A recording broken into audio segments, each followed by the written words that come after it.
Hi friends, welcome to my channel knowledge brings wisdom. इस वीडियो में हम जानेंगे कि एनपीएस वर्सेस ईएलएसएस, क्योंकि नेशनल पेंशन स्कीम और म्यूचुअल फंड के थ्रू से जो इन्वेस्ट करते हैं, दोनों में कंपेयर करके हमें देखना है कि किस में इन्वेस्ट करने से हमें बेटर रिटर्न मिलेगा और रिटायरमेंट में हमें एक अच्छा पेंशन मंथली मिलेगा। और क्या हम ये दोनों को जोड़ के एक अच्छा टैक्स सेव भी कर सकते हैं और एक बेहतर रिटर्न कमा सकते हैं। तो हम दोनों को देखेंगे। हम इस वीडियो में एनपीएस के बारे में भी जानेंगे, एनपीएस के रिटर्न के बारे में जानेंगे, ईएलएसएस के रिटर्न के बारे में जानेंगे, और अगर हम दोनों को ऐड करें तो एक साथ हम कितना रिटर्न कमा सकते हैं और रिटायरमेंट में हम कितना फंड कलेक्ट मतलब क्रिएट कर सकते हैं, और मंथली हमें उसे कितना कन्वर्ट कर सकते हैं, दोनों को जानेंगे फ्रेंड्स। अगर चैनल में नए हैं तो चैनल में सब्सक्राइब कीजिए और अपने दोस्तों के साथ जरूर शेयर कीजिए फ्रेंड्स। तो स्टार्ट करते हैं फ्रेंड्स। ये है एनपीएस और ईएलएसएस के बारे में डिटेल में प्रिपेयर किया हुआ है स्लाइड्स, तो आपको उसको अच्छे से ऑब्जर्व करना है। तो एनपीएस और ईएलएसएस दोनों को एक रेगुलर, जैसे एक एम्प्लॉई है वो भी इन्वेस्ट कर सकता है, और एक जो बिजनेसमैन है वो भी इन्वेस्ट कर सकता है। दोनों इसमें इन्वेस्ट कर सकते हैं, इसमें कोई पाबंदी नहीं है। और एनपीएस आप बैंक से चालू कर सकते हैं, एनपीएस का शुरुआत। और ईएलएसएस फंड आप कोई एएमसी से चालू कर सकते हैं, जो कि म्यूचुअल फंड का जो कंपनी है उसमें चालू कर सकते हैं। एनपीएस में आप अप टू 2 लाख इन्वेस्ट कर सकते हैं, लेकिन ईएलएसएस में जो आपका टैक्स एडवांटेज है अप टू 1.5 लाख एटीसी के अंदर आता है। और जो एनपीएस है वो एटीसीसी डी के अंदर आता है, इसलिए 50,000 एडिशनल इसमें इन्वेस्ट है। अगर आप दोनों में इन्वेस्ट करना चाहते हैं तो अगर 1.5 लाख आपने ईएलएसएस में इन्वेस्ट किया तो एडिशनल 50,000 आप टैक्स सेव कर सकते हैं।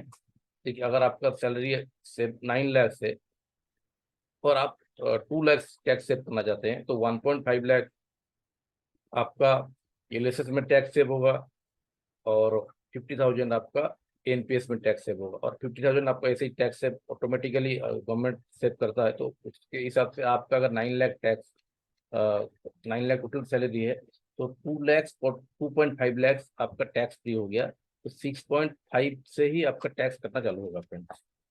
तो ये है। और एडिशनली अलग भी जैसे आप इन कोई इन्वेस्ट किए हुए हैं एक्सेप्ट एटीसी, उसमें भी आपका टैक्स सेव कर सकते हैं। तो टैक्स सेव एक अलग कंसेप्ट है। हम इसमें एनपीएस और ईएलएस के बारे में और डिटेल में जानेंगे। तो एनपीएस में मेच्योरिटी जो होता है वो 60% लमसम होता है और 40% एन्युटी होता है। फ्रेंड्स, एनपीएस के बारे में मैंने एक डिटेल वीडियो बनाया हुआ है, उसका लिंक मैं डिस्क्रिप्शन बॉक्स में दे दूंगा, वो वीडियो जरूर देखिए। और ईएलएसएस के बारे में भी मैं एक वीडियो बनाया हुआ है।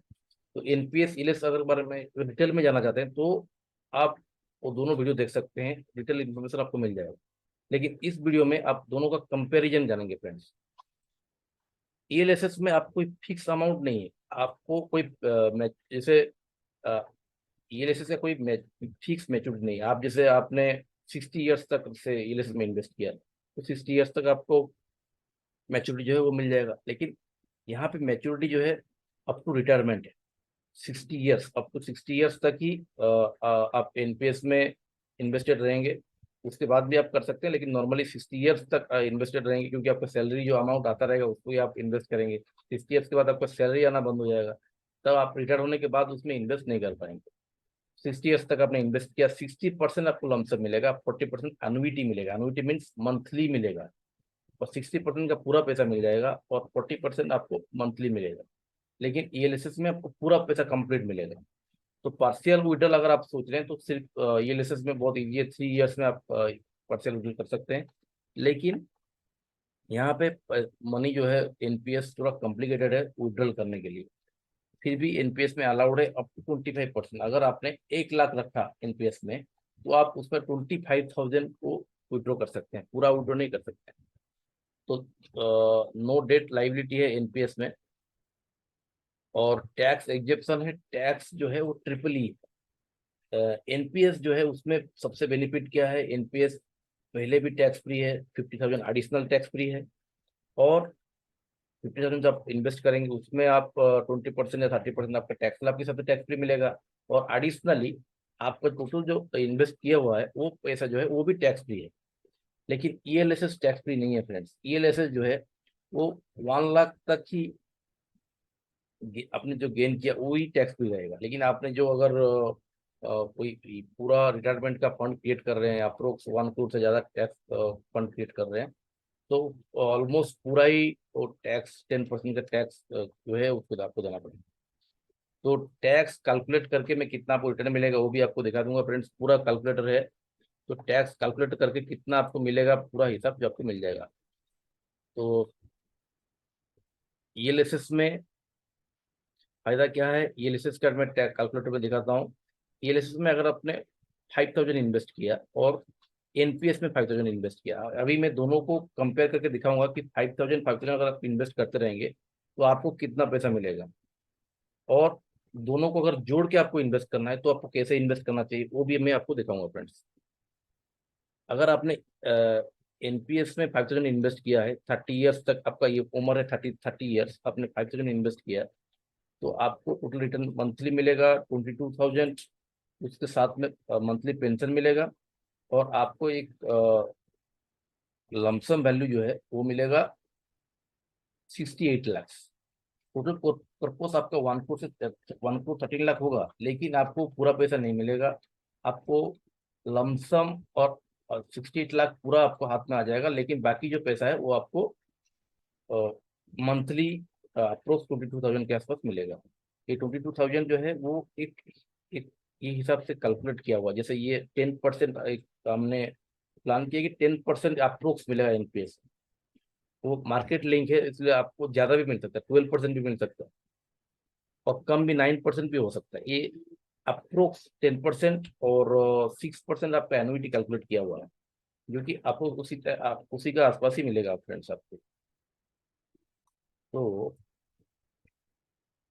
यहाँ पे आप अगर ईएलएसएस में इन्वेस्ट करेंगे 5,000 रुपीज, तो आपको यहाँ पे 12% का इंटरेस्ट रेट है। जैसे यहाँ पे जैसे 10% है, तो ईएलएसएस में आपको 12% या 13% का चांसेस है फ्रेंड्स। और आप अगर 30 ईयर्स इन्वेस्ट करेंगे तो आपको टोटल मिलेगा 1 करोड़ 76 लाख। तो यहाँ पे डिफरेंट ये 1 करोड़ और जहाँ 10 लाख के आसपास हो रहा है, यहाँ पे 60 लाख ज्यादा हो रहा है अगर सिर्फ आप एनपीएस में इन्वेस्ट करेंगे। लेकिन उसमें एक चीज है, टैक्स इसमें सेव हो रहा है अप टू 1.5 लाख, वहाँ पे टैक्स सेव हो रहा है अप टू 2 लाख। तो टैक्स से भी कैलकुलेट आपको करना चाहिए। और ये जो है मैच्योरिटी में ये पैसा जो है 10% आपका टैक्स कट जाएगा। 10% इसमें टैक्स कटेगा, लेकिन एनपीएस में आपको टैक्स कुछ भी नहीं कटेगा। इसलिए आपको एनपीएस में अगर डिसिप्लिन वे से इन्वेस्ट करना है तो एनपीएस एक अच्छा इन्वेस्टेड फंड है। तो नेक्स्ट स्लाइड में जाते हैं। तो रिस्क एनपीएस में कंपैरेटिवली लो है ईएलएसएस से, पूरी तरह जीरो नहीं है, लेकिन ईएलएसएस थोड़ा ज्यादा है क्योंकि ईएलएसएस में पूरी तरह से आपके ऊपर डिपेंड करता है। ईएलएसएस में अगर आप इन्वेस्ट कर रहे हैं तो कौन सा फंड चूज करना है वो आपको सिलेक्ट करना है फ्रेंड्स। और वो फंड, कोई भी फंड लॉन्ग टर्म में रिटर्न दे रहा है नहीं दे रहा है उसको आपको एनालिसिस करना है, आपको चेक करना है, फिर से आपको रिव्यू करना है, चेंज करना है, मॉडिफाई करना है। अगर आपको जरूरत पड़ेगी, आपने पूरा पैसा उठा दिया तो पूरा कंप्लीटली क्लोज होने का चांसेस है। अगर आपके पास डिसिप्लिन नहीं है तो आप लॉन्ग टर्म में आपको प्रॉब्लम होगा। क्योंकि मैं ये बताया हूँ, people who lack discipline and less awareness of equity investment, अगर आपके पास उतना अवेयरनेस नहीं है, अगर आपके पास उतना डिसिप्लिन नहीं है, आपके पास उतना टाइम नहीं है फंड चूज करने का, तो आपको एनपीएस में इन्वेस्ट करना चाहिए फ्रेंड्स। लेकिन अगर आप सेम आपके पास डिसिप्लिन है और आप थोड़ा सा मार्केट अप डाउन को संभाल सकते हैं, इन्वेस्ट कंटिन्यू कर सकते हैं, तो आप ईएलएसएस में भी इन्वेस्ट कर सकते हैं। तो एनपीएस का गोल जो है रिटायरमेंट है, लेकिन ईएलएसएस का गोल रिटायरमेंट सिर्फ नहीं है। अलग अलग टाइम में जैसे ईएलएसएस में आप 3 साल के बाद उठा सकते हैं, तो आपने ईएलएसएस फंड को आपने प्लान कर सकते हैं रिटायरमेंट, किड एजुकेशन और होम के लिए अलग अलग प्लान कर सकते हैं friends. Medium term, long term, short term के लिए प्लान कर सकते हैं। जैसे आपने आप इन्वेस्टेड रहेंगे, लेकिन वही इन्वेस्टमेंट से कुछ पैसा विड्रॉ करके आप किड का एजुकेशन कर सकते हैं, कुछ पैसा विड्रॉ करके आप होम लोन का कुछ जो कुछ पैसा है उसको कवर कर सकते हैं इस, और बाद में रिटायरमेंट में कुछ पैसा उठा सकते हैं। तो अलग अलग वे से आप उनमें इन्वेस्ट कर सकते हैं फ्रेंड्स। तो ये है ईएलएसएस का प्रॉफिट, ये है एनपीएस का। एनपीएस रिटायरमेंट, जहाँ पे जब आपके पास एनर्जी नहीं है, आपके पास उतना स्ट्रेंथ नहीं है, तो आपके पास मनी जो है कंप्लीटली आप उसके लिए डेडिकेटेड है आपका एनपीएस, जो कि बुरा नहीं है। और ये भी बुरा नहीं है। तो दोनों दोनों का अपना अपना फायदा भी है और एडवांटेज और डिसएडवांटेज है। इसीलिए अगर हमें दोनों को ऐड करना है, दोनों को एक साथ इन्वेस्ट करके दोनों का फायदा उठाना है, तो वो और भी बेहतर होगा फ्रेंड्स। इसके लिए दोनों को कैसे ऐड करना चाहिए, दोनों का रिटर्न मैंने जैसे वहाँ पे दिखाया आपको। और दोनों को ऐड करने का जो तरीका है वो है, ईएलएसएस में आप 12,500 आप 1.5 लाख के आसपास इन्वेस्ट कीजिए फ्रेंड्स। टोटल अगर आप 1.5 लाख ईएलएसएस में इन्वेस्ट करेंगे, ये भी एक आप इसके डिसीजन आपको लेना है, लेकिन मैं ये मेरा सजेशन है कि अगर आप ईएलएसएस में पर मंथ 12,500 इन्वेस्ट करें और एनपीएस में बाकी पैसा है एनपीएस में आप इन्वेस्ट करें। बाकी जैसे 4167 आपको टोटल 2 लाख इन्वेस्ट करना है फ्रेंड्स। 2 लाख अगर आप पूरा ईएलएसएस में 1.5 लाख और एनपीएस में 50,000 मिला के 2 लाख आपको इन्वेस्ट करना है, तो आपको क्या प्रॉफिट मिलेगा वो मैं बताऊंगा आपको, जो कि बहुत जरूरी है। तो इसमें आपको इसके लिए एनपीएस में सिर्फ इन्वेस्ट करना है 4167 पर मंथ, जिसके आपका 50,000 हो गया, जिसमें 4167 में से आपका टैक्स लाभ अगर 10 लाख के ऊपर है तो आपको 15,000 रिटर्न मिल गया मंथली ईयरली, जिसके अप्रोक्स 1,000 आपको 1,000 से थोड़ा ज्यादा मिल गया। तो 3,000 आपको एक्चुअल में इन्वेस्ट करना पड़ रहा है, लेकिन आपको पैसा मिल रहा है 4,000 का, आप इन्वेस्ट कर रहे हैं 3,000 का। सेम अगर आप ईएलएसएस में भी कर रहे हैं 1.5 लाख के लिए 1.5 लाख इन्वेस्ट कर रहे हैं, तो ईएलएसएस में भी आपको फायदा है। ईएलएसएस में भी आपको मिलेगा अप्रोक्स 40,000 के आसपास डिस्काउंट, आप पैसा जो है टैक्स सेव हो जाएगा। तो दोनों को मिला के मैं एक कैलकुलेटर आपके लिए तैयार किया हूँ फ्रेंड्स।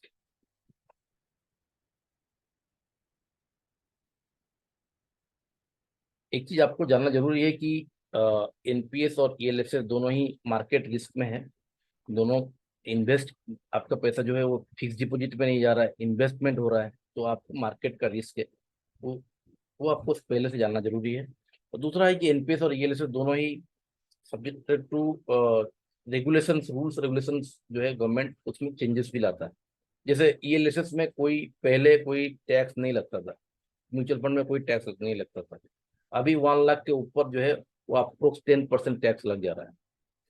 तो कभी भी कुछ भी रूल्स में रेगुलेशन में चेंज हो सकता है। तो आपको अभी जो मैं वीडियो बना रहा हूँ उसके बेस पे ये रूल्स है, आगे का रूल्स चेंज भी हो सकता है, वो भी आपको माइंडसेट रखना है। तो एक कैलकुलेटर में आपको दिखाऊंगा, ये अगर आप ईएलएसएस में 12,500 मतलब आप अगर 1.5 लाख रुपये 1.5 लाख रुपये आप रख रहे हैं ईएलएसएस में, और 550,000 टोटल 2 लाख आप इन्वेस्ट कर रहे हैं ईयरली।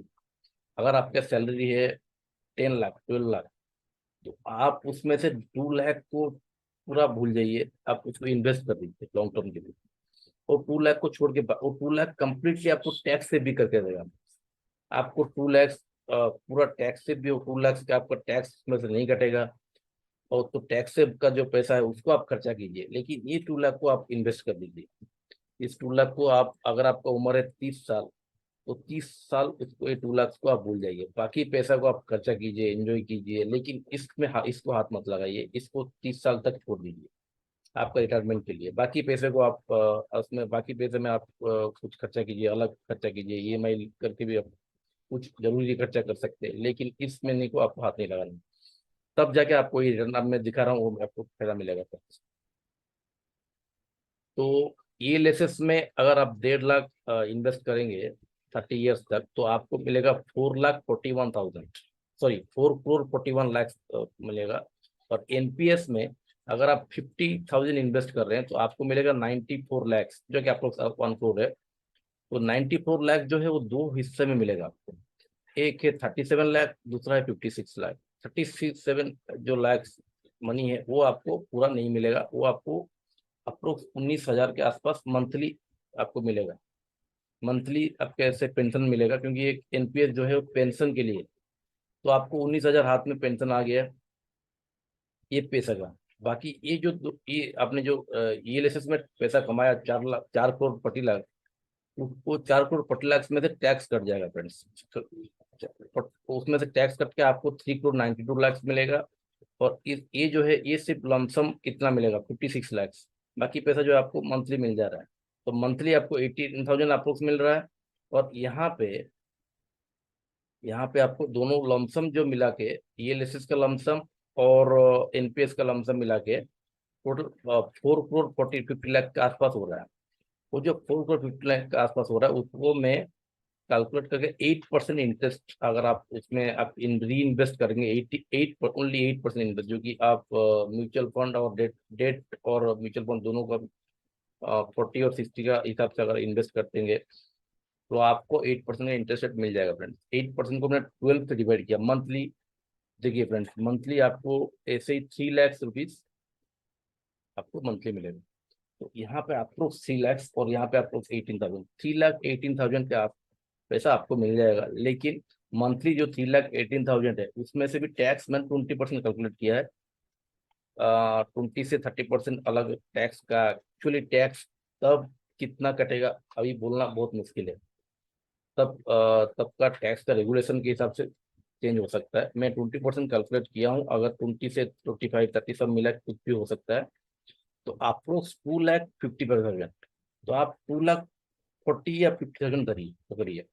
2,40,50,000 के पास मंथली आपके पास इनकम चालू हो गया फ्रेंड्स। मंथली 2 लाख और 2 लाख से 2.5 लाख के आसपास मंथली आपको इनकम मिलेगा, सारा टैक्स कट के सब कुछ करके। और आपका पैसा कहीं जा नहीं रहा है, आपका पैसे का सिर्फ इंटरेस्ट मिल रहा है। आपका पैसा आपके पास ही है और कभी भी आप उसमें से खर्चा कर सकते हैं, लेकिन खर्चा करने से आपका ये जो मंथली इंटरेस्ट है वो और कम हो जाएगा। अगर आपको सैलरी 10 लाख नहीं है, 7 लाख भी, अगर आपको सैलरी